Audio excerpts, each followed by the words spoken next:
Have you ever done boxing? I'd always be worried about getting hit. Yeah. Nicola Adams, welcome to the show. You've kicked ass, man. You've literally kicked ass. It's so much hard work, and to be a two-time Olympic champion. So you started boxing when you were 12 years old. I won the first one in London 2012. You've obviously written a book and you're trying to get now into acting. Have the Saudis saved boxing?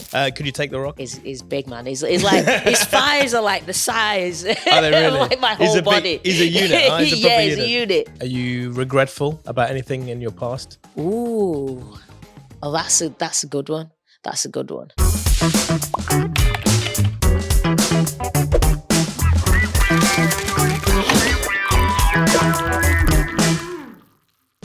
Hello, everyone, and welcome to the Inside Track with me, Luca Allam. I am joined today by a two-time Olympic gold champion.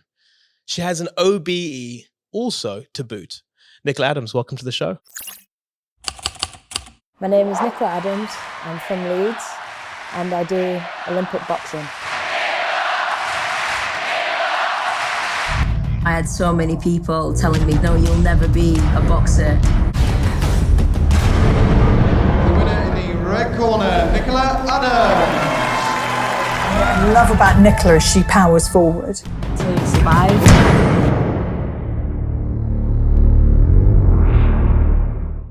Thank you. It's amazing. You're a two-time Olympic gold champion. It sounds right? so good when you say it. It really does. It sounds better hearing it as well. Yeah. It's like, have you seen? There's a very famous. I think when Jim Carrey goes on stage, right, and he's presenting one of the awards, Academy Awards, and he goes, "I'm Jim Carrey. I'm a two-time Golden Globe winner. When I go to bed at night, I don't just dream any regular dream. I dream like a two-time Golden Globe winner, looking for three." Did you ever have that? Did you ever go around going to the shops, you do your supermarket shopping, or you go, I don't know, you're picking up your son from nursery or something, and say, you know what, I'm a two-time Olympic gold champion. Yeah, like, I mean, you have to, right? I have to. I mean, because it takes so much hard work to get there. To be a two-time Olympic champion, it's so much hard work, and it's like, yeah, do you know what? I'm take that. I acknowledge that every day. Yeah, every day. It's absolutely crazy, and you should, to be fair. So for those who don't know you, how did you win your gold medals? I won the first one in London 2012. That was the first time women's boxing was ever featured in the Olympic Games. So I made history there. Yep. And then I was like, you know what? Why not just go again and get the second one? So I went out to Rio 2016 and did it again. Defended your title. And then after that, you had an unprecedented amount of success. You were basically winning every single type of belt out there. European championships, world championships, between 2017 and 2019. Is that right? Yeah, won everything. Turned professional. Yeah. Became the WBO champion, and then I retired, and now I'm focusing on my acting career. It's honestly, it's crazy that you're in my living room. First of all, right? I'm very honored to have you here. I've seen some of your appearances also on the Jonathan Ross show, Graham Norton show. What are they like, those two guys? Yeah, they're really nice. Are they? Really nice. Really nice.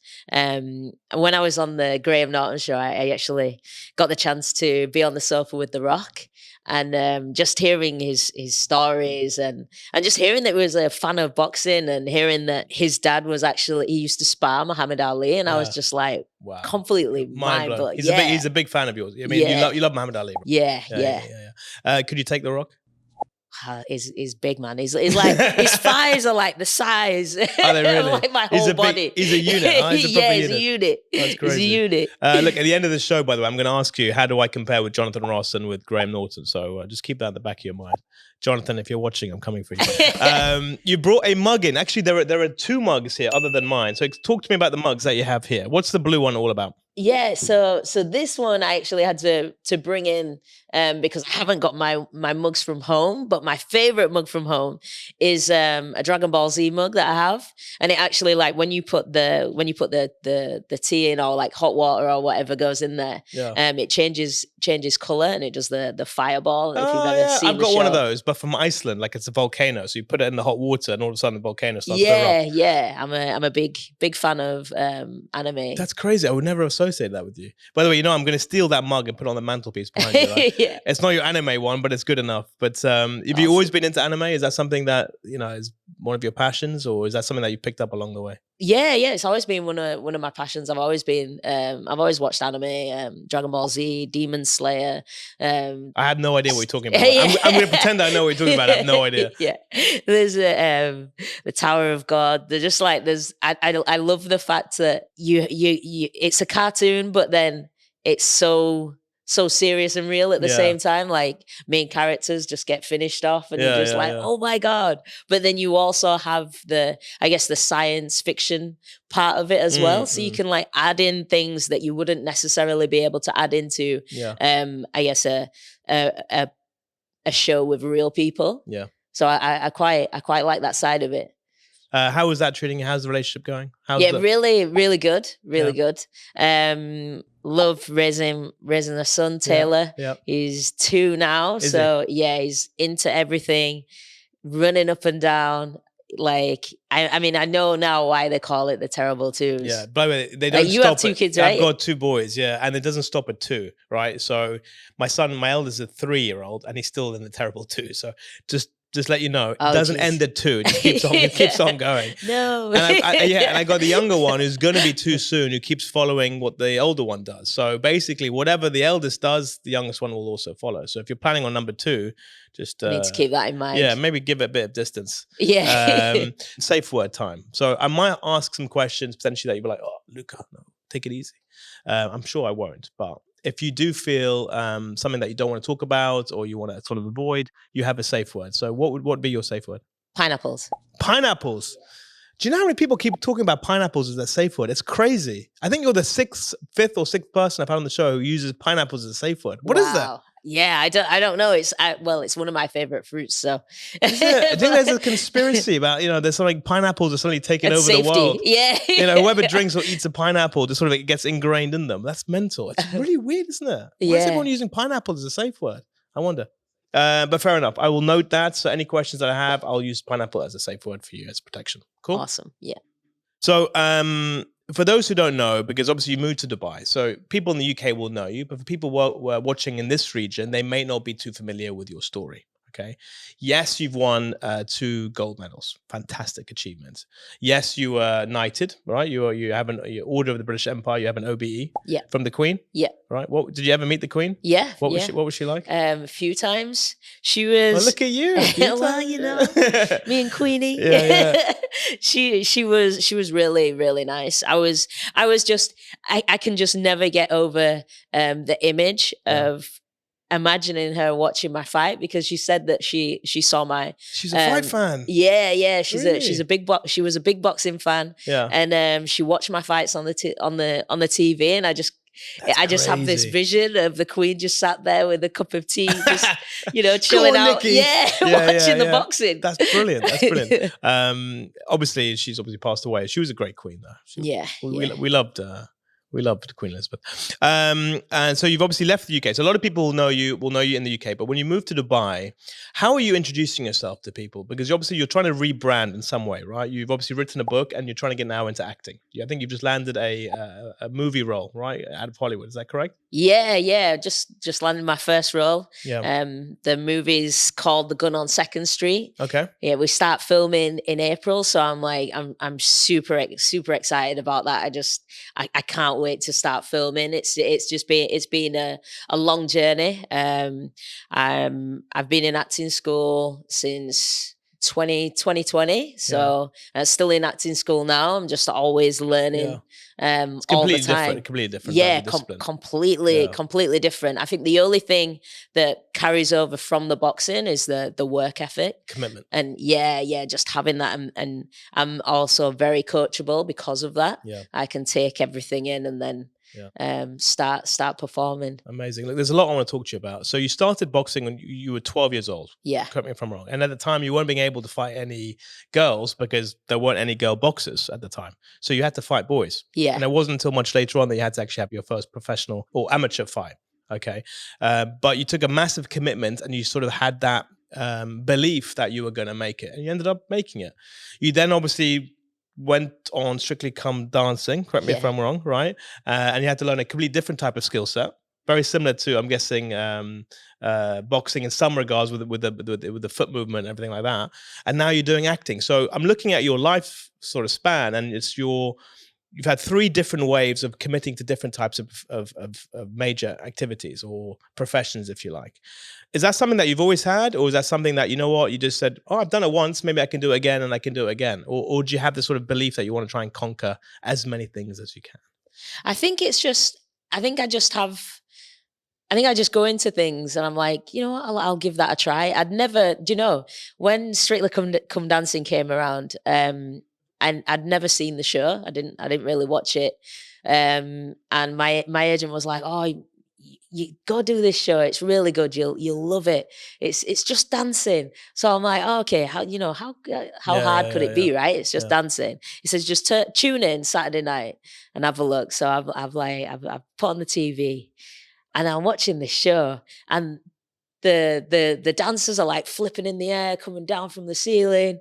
I was like, geez, I phoned it up straight away. I was like, this is proper dancing. Yeah. It's not just, just going around the floor and messing about a little bit. You know, you have to learn a full on. It's legit. Yeah, a full on routine. So it was really cool being able to try something new. And I think that's always been a part of me, I guess, being able to try and learn something new. But I think acting, I've always wanted to do.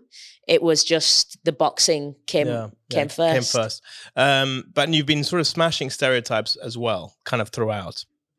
You famously on Strictly Come Dancing were dancing with another woman, right? Yeah, was that the first time that ever happened? Yeah, that was the first time. So what was that like, being in the UK at the time, being on national television and being in a couple that was obviously same sex? What was that like?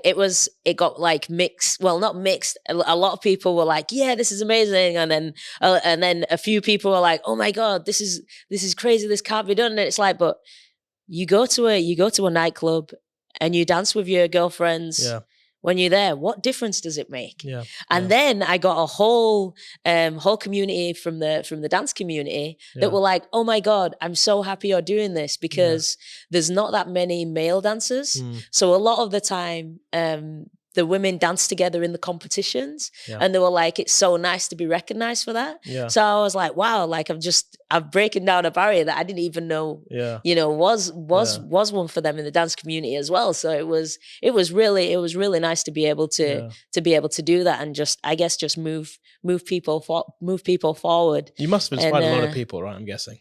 Or to feel like that's okay. It's okay to, and is that something that you wear proudly, trying to smash stereotypes? Yeah, definitely. I love to be able to, smash stereotypes and change perception, because I guess that's what change is all about. You've always got to be able to adapt and change. Things are changing all the time. I mean, if you look at Dubai 50 years ago, it was just sand. It was just a desert, and look at it now. It's a built-up city, a community.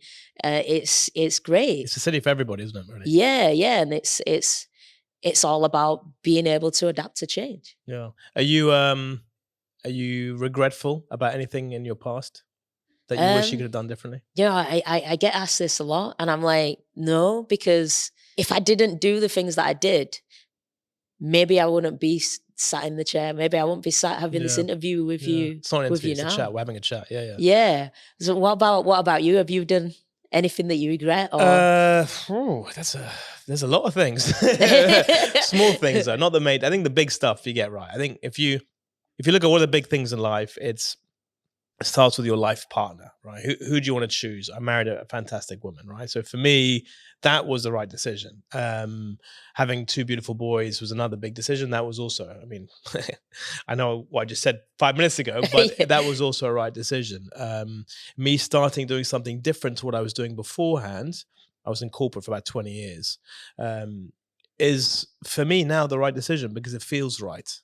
In 5 years' time, I'll look back and saying, was that the best thing I ever did from a working perspective? But I think, like you said, everything that you do, you sort of, with the information that you have at the time, you make the best informed decisions you can. It's only hindsight that makes you think, God, what was I doing? Yeah, But right now, I feel super liberated and I feel great. So no major regrets, only little small ones. yeah, I shouldn't have had that slice of pizza. I yeah. shouldn't Yeah.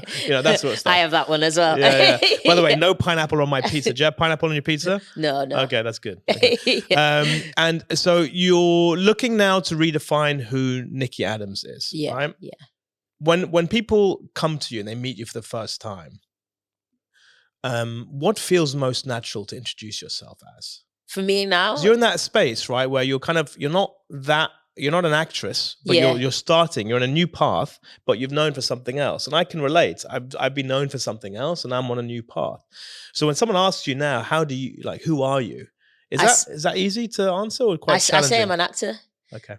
For me, So you put that hat on immediately. yeah, for Okay. me and a lot of actors, once you start acting, you are an actor. Yeah. You go into the classroom, you're acting, you're an actor. Yeah. That's the way I guess that's the way they teach you to see it. Yeah. But when I think about my acting journey and I think about some of the self-tapes I did in the past, and I thought I was so good. Like I thought I was really good. You do it in front of the mirror. I look back now and I'm Yeah. just like, oh no, it was so bad. It was so bad. Have you ever done an acceptance speech in front of the mirror? Yeah. Thanking your mom and whatever, all that stuff. Yeah. What kind of movie would you love to have been in? Like, if you could go back in time and be sort of supplanted into a movie, what movie would that be, and what would have been your role? Ooh, oh, that's a good one. That's a good one. See, because I really like the Marvel movies. Okay. So it could You're a bit be of a comic geek, Yeah, right? Yeah. yeah. I like this. like any Marvel movie would be awesome. Okay. But if there was a role that I could play, I'd probably go for. Have you ever seen the movie Split?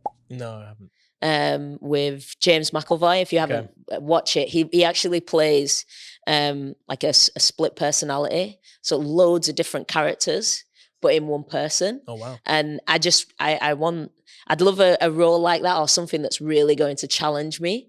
And how he just moves from different characters in just a split second is unbelievable. It's like you have to be so talented to be able to have this in your mind, and then you're also thinking about your lines as well. You've got you've got to have some where the camera is all at the same time as playing 5 or 6 different people. It's special. Definitely have a look at that. I will. Method acting it takes a toll on its actors, by the way. A lot of people have suffered big time because they get so engrossed in the role that they're playing. I mean, famously, Heath Ledger was one of them, who sadly passed away. But a lot of people talk about how the role of the Joker played such a difficult, challenging role that he had to completely become that person, and to deal with that psychologically afterwards is obviously very, very difficult. And there's a list of others as well. To be the best in acting, because I'm guessing you're doing this because you want to be the best. You're a competitor. I mean, you win gold medals. Right, you meet the Queen. You're someone who wants to be the very, very best.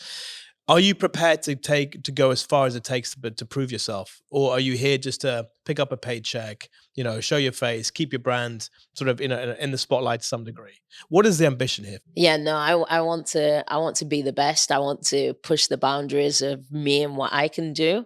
And when you were saying actually about the how it takes a toll on you, because the best actors, you really do feel that they are that person. When you watch it, you can't tell that they're acting.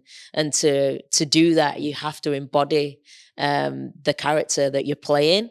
And I've found, like, even just doing, when we've been acting different scenes for different things and having to embody that person, and it stirs up so much emotion inside of you. And sometimes it's hard to, I guess, let go of it. And it stays with you sometimes. And that was, I think, for me in the beginning, that was quite difficult, because I'd had lots of different trauma in my life growing up. And when I first started acting, because I'd been a boxer and you used to very much poker face, you don't show any emotion, you get hit, you can't show your hurt. Yeah. And so when I started acting, all of a sudden I'm doing a complete role reversal. And now I've got to show all these emotions and I'm feeling these emotions and I'm like, wow, I don't even know how to deal with the emotions that I'm feeling now because I've spent my whole life just bottling them up. Suppressing it. Yeah. And now they're all coming out in lots of different places and different ways. And so I had to go to therapy as well to work on my trauma and everything. And so now I'm in a place where now I know how to control my feelings and my emotions. What kind of trauma? The trauma of growing up in a family where my dad was abusive, and then my mum was emotionally abusive, and you carry these things and you don't realize how much of effect they take on you, and because you walk around and you think, yeah, I'm great, you know, I've come through all this stuff, but you don't realize that everything has a toll on you. And so I got to a point where I was like, I wanted to go into therapy, I think a little bit for the acting as well, but more for my son, because I don't want to continue the generational trauma, because without sometimes knowing it, you can pass on that trauma onto 100%. onto your child. Yeah. So it was about just putting a line in the sand and just going, yeah. So what kind of therapy, if you don't mind me asking?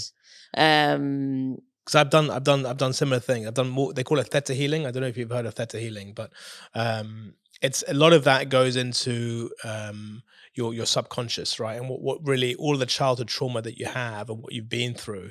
And if you do theta healing right, it can basically stop or prevent future generations from inheriting that same trauma. Yeah. I'm not sure if it was like this, but it sounds like the same thing, but it might be called something different. But definitely having rewiring the brain to connect 100%. the dots properly, and to make me more of an all-round better person. And I feel so much happier for it as well. Nice. And I didn't realize how broken, how much damage you've had. I can relate 100%. Look, and we're both the same age. We're 42, right? Great age, by the way, 42. Yeah. 1982, baby. Yes. The year of the dog in China. And we also, another thing in common is I went to university in Leeds as well, and you're obviously from up north, Leeds. Like, you like Leeds, you? I do. How's my accent? Pretty good? Did I pull up a Yorkshireman? That was all right, was that? So what did you study? I did history. I did history at university because I wanted to be a lawyer, funny enough. And then no way. Yeah. And then I did a postgraduate in marketing and advertising. Yeah. But I love Leeds. I love Leeds. You know, when you're 42 at a certain age, these things like going to therapy and doing healing, we were like on the cusp of like our parents, our generation, our parents' generation would never have done that, right? Yeah. It was starting to become a little bit more mainstream for people like us. I know other friends of mine similar age who are also just starting to dip their toe. But for people younger, it becomes much more of a norm. But I think me and you are the same kind of age where it's like, is it a dirty word to go do therapy? I felt it was when I was younger. I felt that, if you go to therapy, there's something wrong with you. But actually, the more you do it, the more you realize it's the right thing to do. Yeah, right. And you realize that when the way people respond to you sometimes, and like you can see, and you're like, yep, you're responding from trauma. Yeah. You're an expert. It just like, I guess you could see, just see it. I think it just opens up. I guess it opens up your mind, your eyes, and into so many different things. And I think it's really helped me with my acting journey as well, because I know, okay, what kind of the character that I'm playing, I don't know, they grew up a certain way. So I know they're carrying some kind of trauma that's going to make 100%. Them act a kind of different 100%. way to maybe a person that hasn't experienced that. Yeah. So it's I just love that. Right, this is the part of the show where you take charge. Are you ready? Yeah. Hey guys, it's me again. Do you get worried about giving a speech or, being on a podcast or being someone that's been told to present in front of their client or even to their boss? A lot of people have anxiety when it comes to public speaking. In fact, 74% of every one of us is terrified about the idea of standing in front of other people and trying to convince them of something. The good news is there's a lot of people that can help. In fact, I've launched my own training program, which I'm calling Master Pitch, which combines my 20 years of corporate background running big businesses, dealing with clients, as well as my own personal passion point of presenting in front of large audiences or being on camera, or in fact, even being on the inside track. So if you want to improve things like your tone, your pace, your storytelling narrative, and how to structure properly, as well as to understand your audience better and to drive real impact, I'm sure I can help you out. Whether individual level or at a corporate level, my Master Pitch training program can definitely make you a better public speaker. So drop me an email at info@lucaallam.com or check out my website, lucaallam.com, if you want to find out more information, more details. Right, let's get back to the show. In that bag over there, there's a bunch of different questions. They're written on golf balls. Yeah. I like golf. Okay. I like golf too. Yeah, nice. You just started playing recently, Yeah, right? yeah. So if you take the bag, read out one ball at a time, and we'll have a chat about it. All right, then let's see. This way, it looks like it's your questions. You know what I mean? Because you're in charge. Boxing throws more fights than punches. Debate. Does boxing throw more fights than actual punches? How corrupt is boxing? It goes so deep, so deep. I think the amateur side is pretty much clean. You know, there's not really much to do there. There's drug testing and everything, so you know there's no funny business going on. But when you go into the professional side of boxing, and that opened up my eyes to a whole new world. Fighters being cheated out of their money, promoters not paying the fighters, and then saying to them, "Oh, well, we'll give you your money, but we want you to fight this guy, and then you'll get paid." You know, there's dangling that carrot. Yeah. There's so much of that goes on behind closed doors. Boxers not being paid the right amounts for their fights, because you got to remember, a lot of these fighters, they've come from nothing. The majority of the fighters actually come from nothing. It's very rare that you find a fighter that fights that came from a privileged background. You know, and I think they get taken advantage of most of the time.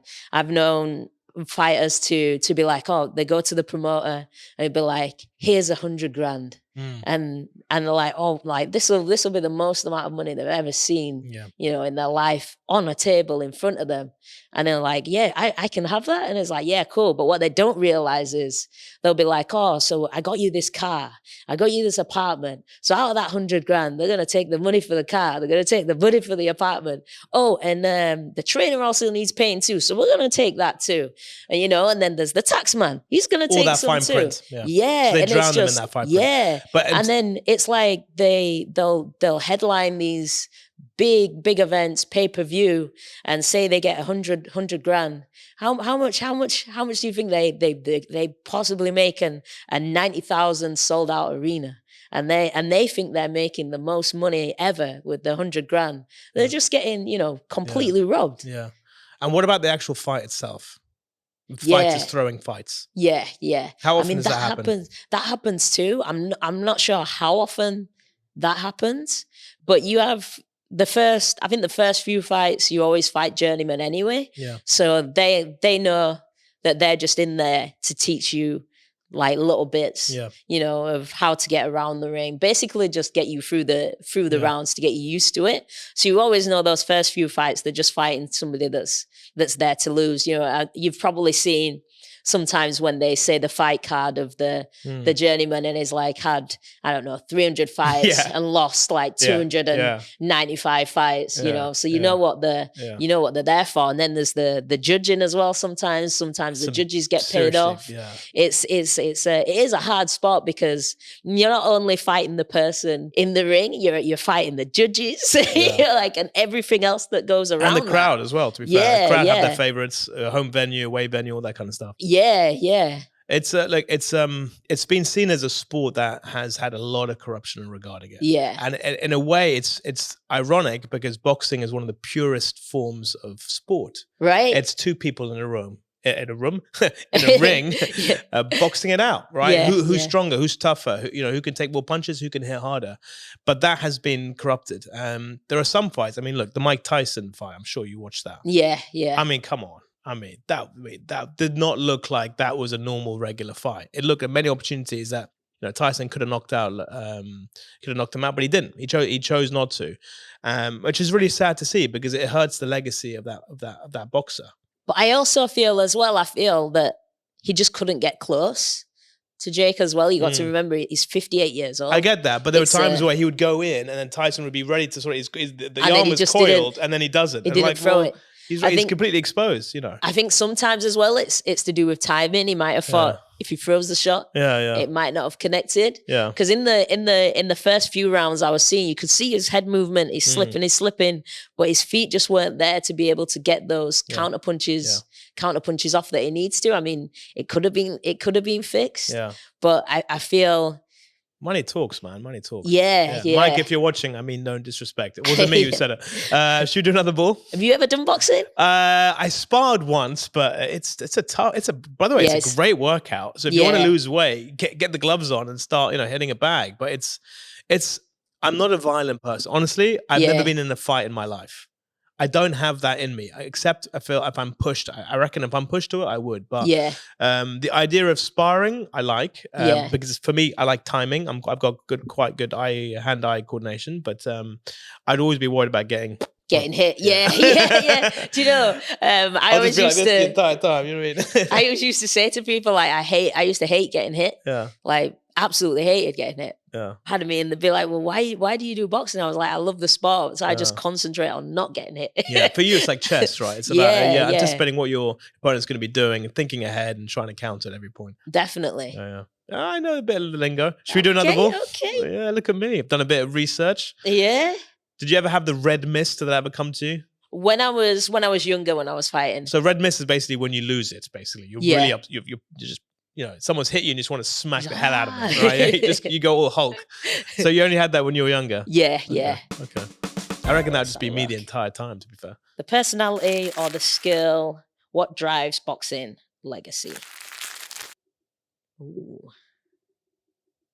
I think it's a bit of both. You've got to choose. I'm going to ask you to choose. Yeah. I know it's both. There's obviously going to be both. But what for you is more important? What will drive more legacy? The personality of the boxer or the skill of the boxer? I think the skill of the boxer. That drives legacy. Yeah, because to be able to beat the best, you have to have that skill. You just have to. You can talk the talk, but if you can't walk the walk when you're in there, you're gonna get found out and you're not gonna go very far. Who was the ultimate boxer who talked the talk but couldn't walk the walk? Ooh. Bit of name shaming. I know, right? I can't think of any. I think the only one that's a little bit like that right now, I'd probably say, is Ryan Garcia. He does a lot of talking, but doesn't always come up with the victory. Yeah. And then I guess a skillful fighter that's always won, and I'd say Floyd Mayweather, Sugar Ray Leonard as well. He was one of your favorites, right? Yeah, he really was. I mean, he was part of the Fabulous Four, Sugar Ray Leonard, Marvelous Marvin Hagler, and Tommy Hearns. Okay. That was an amazing fight. Sugar Ray was losing like pretty much all the way up until the last few rounds. And then he just came back and just absolutely destroyed Tommy Hearns. It's on YouTube. Definitely check it out. I'll check it out. So for you, skill is more important than the personality. Yeah. But Muhammad Ali is one of your favorites, right? He's your icon. So he had the biggest personality in sport, let alone boxing. Yeah. And he's revered as the number one sportsman of all time. Was he more skill or was he more personality? I'd still say, he still had the skill to back it up. Of course. But what's his legacy? For me, it's personality. Yeah, it's personality. That's the thing, right? Yeah, so one of the greats of all time is personality. But it's interesting you went with skill. Is that your legacy? Would you like to be remembered as someone who had the skill, or was someone who just was smashing stereotypes, like I was saying before? Ooh, I mean. You know what? Save it. There's a ball in there. There's a ball in there that has that. So you can think about it. Let's do another ball because there is a ball in there that asks that similar question. Okay. All right. You like my golf balls? Yeah, I do. Is women boxing the most controversial sport in the world? Ooh. I'd say it was in the beginning stages. I think now it's in a place where there's so many more women athletes now doing boxing that it's I feel like it's moved away from that stereotype.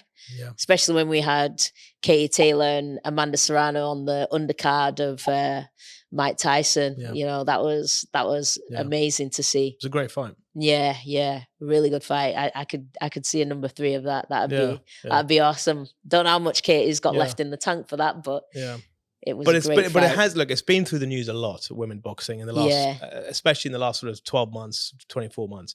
Do you have your own take on that? I mean, what's your when you see the scrutiny that your sport is coming under? Does it bother you, or do you feel like you're in a position where you can potentially advocate for the positivity and the right kind of change around how it's being perceived? Because you're an ambassador, you're someone who the sport knows, you're very famous within it. Do you have a role within trying to change the perception around women boxing, or do you feel like, you know what, that's not my business anymore, I'm gonna kind of move on? I mean, I feel like boxing's always going to have a place in my heart. You know, it's the thing that gave me all the opportunities that I have now. So I'd definitely always be an advocate for it. But then also I'm focusing on new things now. My acting career, which takes up a lot more of my time, and it just really, really excites me. I mean, what do you think about the? Look, there was obviously there was a big scandal, obviously, in the Olympics, right? And everyone was talking about it. And I know you don't want to talk about it too much, but I think from my perspective, it was blown a lot out of proportion. Yeah. I think it was very, very sad, very, very damaging to Iman, everything that was going on around it. But it lifted the lid on a sport where, you know, the whole transgender gene enhancement, all that kind of stuff is not just in boxing. It's in every sport. It's going into every sport. Mm. So, but it kind of started with boxing, I guess, to some degree. I might be wrong. I'm not too sure, but it's something that athletes are going to have to face more and more. And I wonder what the future of sport is going to look like, and if you're going to start to have different categories of fighters or athletes. I think that'd probably be the best and easiest way forward. Just have different categories. Yeah. Is that what you'd advocate for? If you had the decision, is that how you would sort of? Yeah. Just make more categories, and then everybody gets to compete, and then it also makes it fair for everybody. Yeah, but then how far do you go with that? How many categories do you create? You know what I mean, then you have like subcategories, and then you have more subcategories. Then where does it stop? You know? It's challenging. I'm not an expert in the topic, but I just think that individuals shouldn't have to suffer so much. You know, someone's just trying to box and represent her country, and it became an absolute scandal worldwide. It was crazy. It's nuts. It's crazy. It's clearly nuts. Right, let's do another ball then. All right, let's go. So far, you're navigating well. You haven't had to use the word pineapple, which is great. Yeah, right? The hardest life punch you've received. Ooh. Hardest life punch I've received. I'd definitely say that was, I had a really serious back injury in 2009. I was getting ready for a competition, and I was in a rush because I was late. And I was going down the stairs, and I'd left my bandages hanging out of my bag. And I tripped over my bandages, fell down the stairs, got back up. It was quite sore, but it wasn't, I didn't think it was anything too serious. Went to the competition and won. But bad back. But it wasn't until like a couple of weeks later, it just gradually started getting worse and worse. And I went for a scan, and they saw I damaged my vertebrae in my spine. So I was out of boxing for a year. I was bedbound for 3 months. Like, I just wasn't allowed to move, and couldn't really move and walk about. That was the most challenging thing that's ever happened to me in my life. I think it would have been easier if it had been like a broken arm or a broken leg. I can get around, walk about, visit people, enjoy my injury kind of thing. But this was the type of injury where I just couldn't do that. And I was just stuck in the bed, basically watching TV. And it was one of the times I was tested most mentally and physically. It was a real long road back. Just being able to start walking again, and then from there, like starting to train again. It was when I actually really started using goal setting for the first time. It really, really helped me because I felt like I was just going to training camps and not being able to do anything, just getting physio, sitting there and watching everybody else train. And so they set me up a chart, and my first goal was to be able to walk 50 meters without being in pain. And then for me, just being able to tick off those small goals, it really, really helped me just get back to where I was. I could see and look back from what I could do a week ago to what I can do now. And it just really helped me massively. I'm just seeing it now, like, and you talking about movies before, like a montage of you getting like slowly just getting a little bit better, a little bit stronger, a little bit fitter when on the comeback trail. But you obviously had a very damaging eye injury, right? Yeah. It was your pupil, is that right? Yeah. Someone hit you, and if you had any more damage, you could have gone blind in the eye, and that's why you ultimately retired. Yeah, that's why I stopped boxing. It was a freak accident. I was in my last fight. My opponent caught me with a thumb in my eye, and Aren't they wearing gloves? Yeah. So it was. How does that work? It was a freak accident. It's not very often often it happens. But yeah, I just didn't want to. I didn't want to risk any more injury to my eye. So are you still active, by the way, now? Do you still spar? I still train and spar now. I love to work out. I'm quite intimidated by you.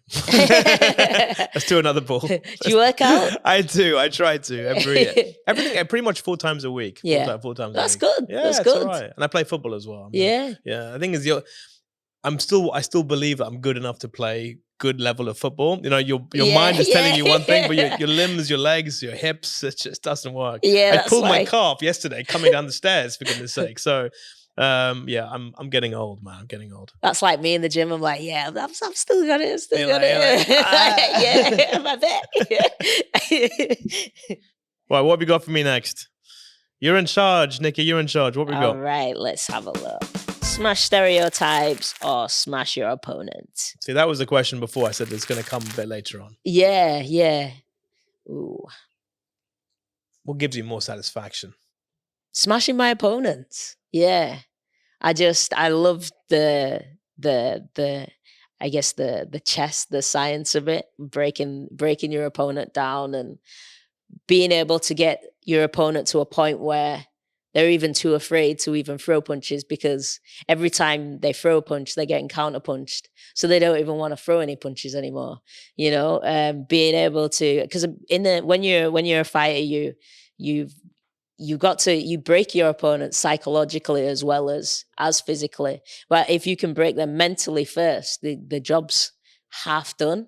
That's there at the beginings of the fight. Yeah. Or the walk on that you're doing or whatever it is. Yeah. Like I've been into so many rings in different places against so many different opponents. And I can tell just from when I step in the ring and look at my opponent, whether they're up for the fight or not. And I can look them in the eyes. Yeah. And I'm like, let's do it. Let's do it. I'm like, this is gonna be a nice day at the office. I could just chill out, cruise control, stay neutral. Love it. And it's easy. Do you have to be angry inside? Do you have to have a lot of previous trauma? Do you think? And you talked about boxers coming from humble beginnings rather than sort of privileged. Does that make a boxer who they are? Do you have to be innately angry or troubled, or not troubled, but you know what I mean? I've gone through hardship to be able to be a good boxer. It's not the anger, because you can't fight with anger. Yeah.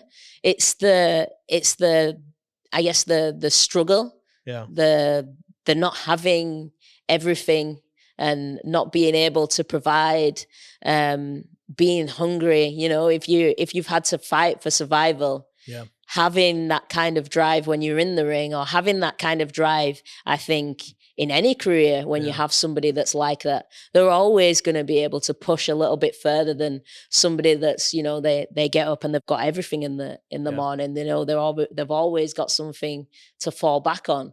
But when you have a person that doesn't have anything, imagine how much harder they're going to work Imagine how much harder they're going to train to get to where they want to be and to, to be able to seal that victory. I feel like the majority of people at the top in any field has definitely gone through some kind of trauma to be able to have that cut through it drive to stay there and great insight. keep going. It's a great insight. So let me paint the scene. It's 2012. Okay, it's London. It's the home Olympics. It's the first time women's boxing was in the Olympics. Is that right? Yeah. Yeah, it was. So it's the first ever time women's boxing has been allowed in the Olympics. You're representing your country, right? You get to the final, right? You're fighting against your biggest nemesis, a Chinese lady. What was her name? Ren Kan. Yeah, and you and her were like going at it for obviously as an amateur level before. So you're fighting against your and this is a great movie, by the way, right? How did it feel when you were awarded the decision and you were being given the gold medal in your home country in a brand new sport, right? And you're effectively trailblazing a new path for future women. How did it feel? It was an unbelievable feeling. I just felt like all the hard work, the injuries, the ups and downs, the saying, why am I even doing this sport? There's no support to having that moment there and just being on top of the world. It's one of the feelings that I'll never forget. I'll always remember that time and just how happy I was and I think I was more happy that how many people actually took to women's boxing, because I was in a bubble in the village. We weren't on social media. We were told, stay off social media, don't look at anything that's going on the outside. And then I won, and then all of a sudden, the bubbles burst, and I see what's been going on, and I was just completely. You exploded overnight. Yeah. How did you deal with the fame? It was that was difficult to get used to at first, because I'd gone from nobody knowing who I was to everybody knowing who I was, and I think the first time when I really experienced it, so we had this thing. Everybody that won a gold medal, you had to go into Westfield, which is a shopping centre. Yeah, shopping centre in the UK. Yeah. And they were like, just stand there and hold your medal up. What? And just see what happens. Really? And they were like, you'll love it. It's awesome. Like you just got to do it. So I've got into Westfield, hold my medal up, and all of a sudden you just have swarms of people just crowding you. Like the security had to take me out. There was people fighting to take photographs. It was crazy. That's crazy. It was crazy. And I was like, wow, that was when I realized how famous I'd actually become. Yeah. And then everybody wanted you, right? Everybody wanted to interview you, to chat with you. Did you feel, and obviously you had that a few years later, obviously in Rio, but did you feel that drop off after you've touched the sort of the heavens, if you like, right? That super stardom. Did you have to then adjust to what life would be like after boxing, where you no longer are in the public eye? I mean, how was that transition for you? Yeah, it was I actually enjoy it. It's still, that was another reason why I moved to Dubai as well, because it's a little bit more of a quieter life. I get to do the normal things, go to the shopping center, and I miss doing all the normal things because I can't do that in the UK. I can't just pop to the shop and, pick up a few things. Everything's like almost like a big operation to get me in there, get me out without being swarmed. So it's really nice to be able to do those things. I appreciate those things, and I didn't realize how much I missed doing the small things until I got to Dubai, and I'm able to do them things now. Nikki, you are a very down to earth person, really. And for those watching or listening, I don't know if it comes across, but you've got such a great energy about you. Super positive, love the smile, love the overall flow of energy that you're bringing as well. You're really down to earth, super humble, and it's just a privilege having you in my house, to be honest with you. Super happy. And honestly, I think what you did for the sport was phenomenal.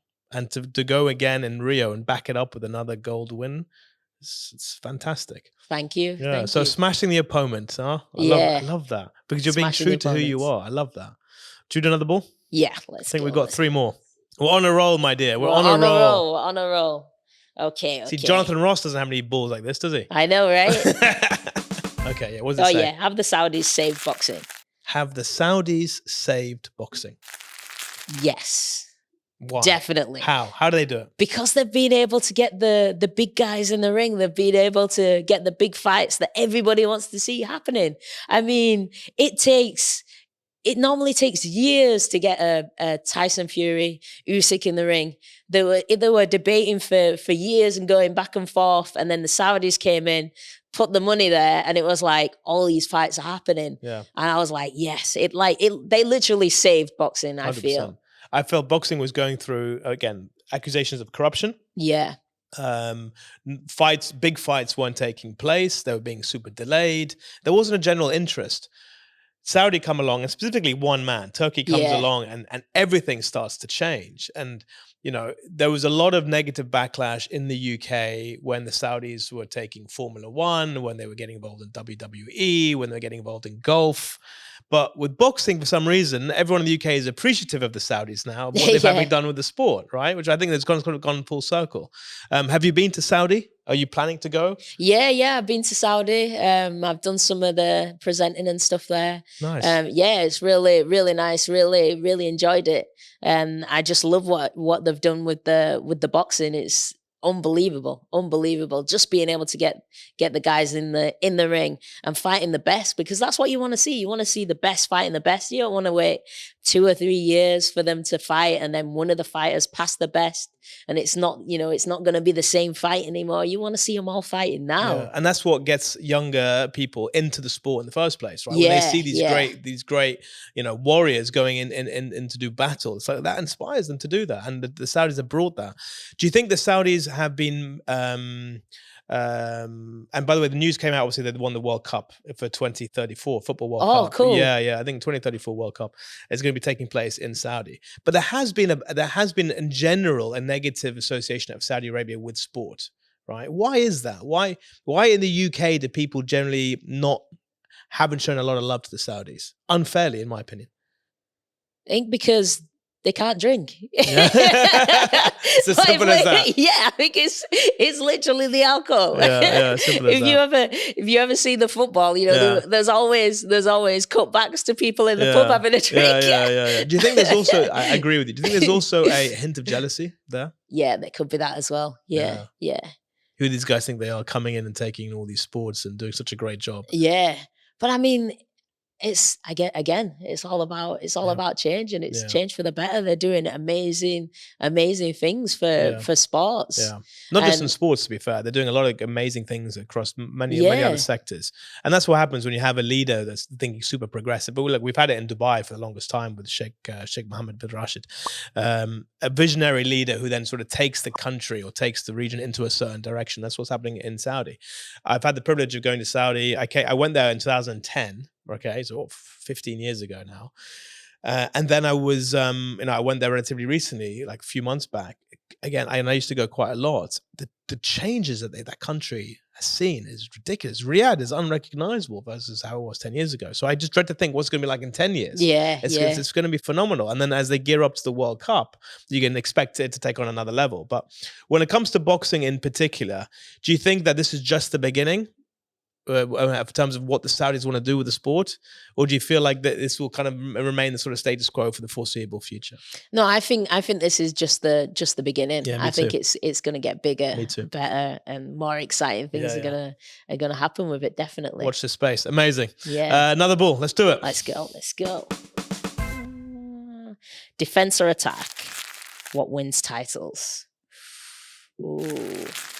This doesn't have to be in boxing, by the way. This could be anything. In anything. In general, I guess with the boxing mindset on. Defense or attack, what wins titles? I think it's a hard one to choose because I feel like you do need both. But I think attack. I think you have to have that energy to go get what you want.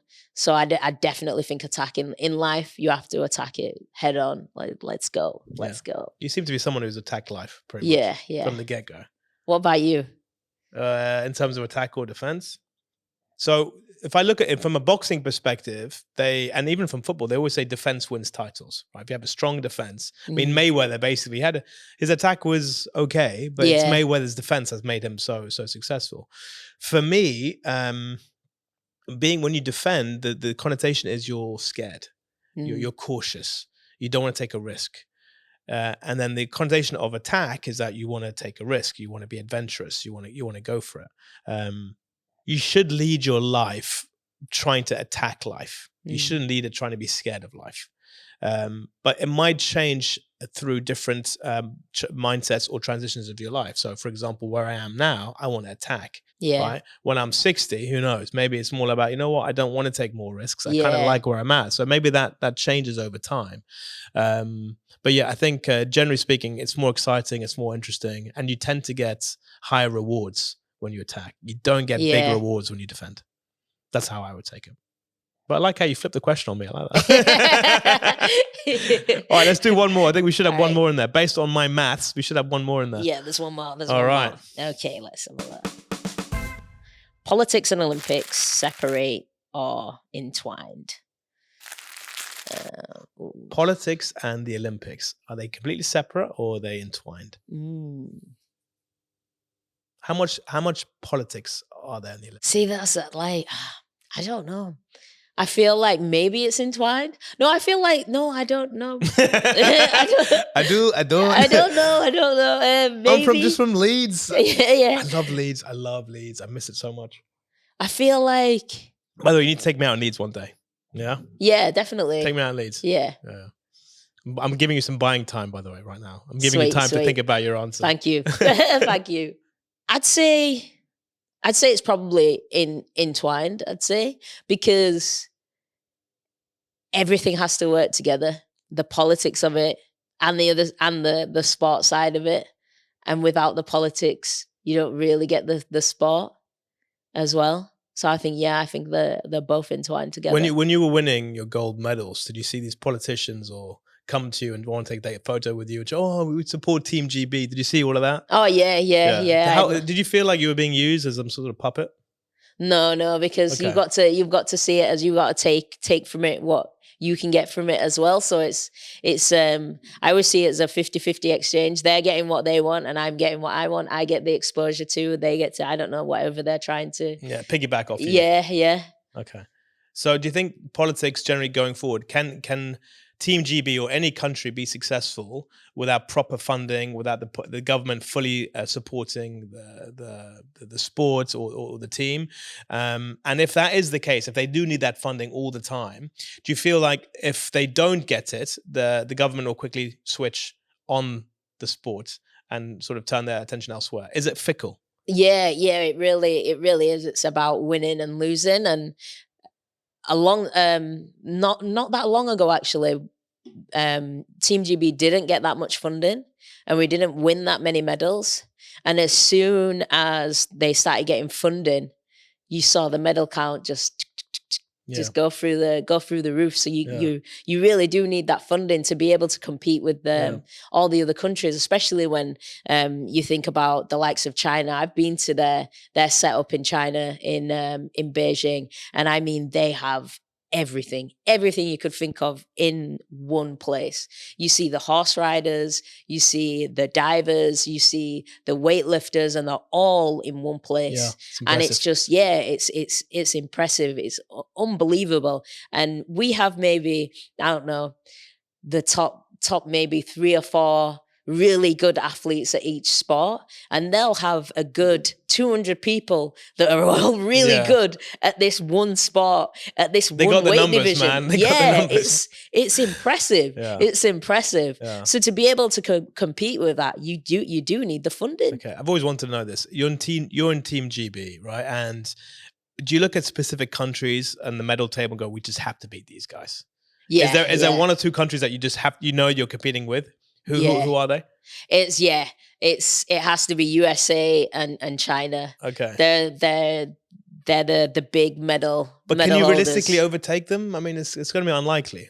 It's a small. I mean, you can. It's a small. I mean, punching above our weight, but I mean, we didn't do too bad in 2012. Yeah. We had a bit of a bad run in Paris, but I would have thought you would have said the French or the Germans, like a country that's a little bit closer in terms of population size or proximity. Oh no, you want to beat the big ones, don't you? That's what I love they're about the you, ones Nikki. you wanna, Yeah, you just want to pick up beat. I love that. And I think that was I think that was the great thing about the rivalry with me and Kankan. It was like Team GB at China. I was like, yeah, I've got to do this. I've got to get this one. Yeah, you still in touch with her? No, she unfortunately she doesn't speak that that much English. Yeah. If someone arranged an exhibition match, you and against her, would you take it? Yeah, definitely. I mean, I know she wants to. I know she wants to beat me. I mean, yeah. I had after I beat her in the semi-finals in Rio. For a second time. There you go. I'm not just anyone. I'm a 2-time Olympic gold champion.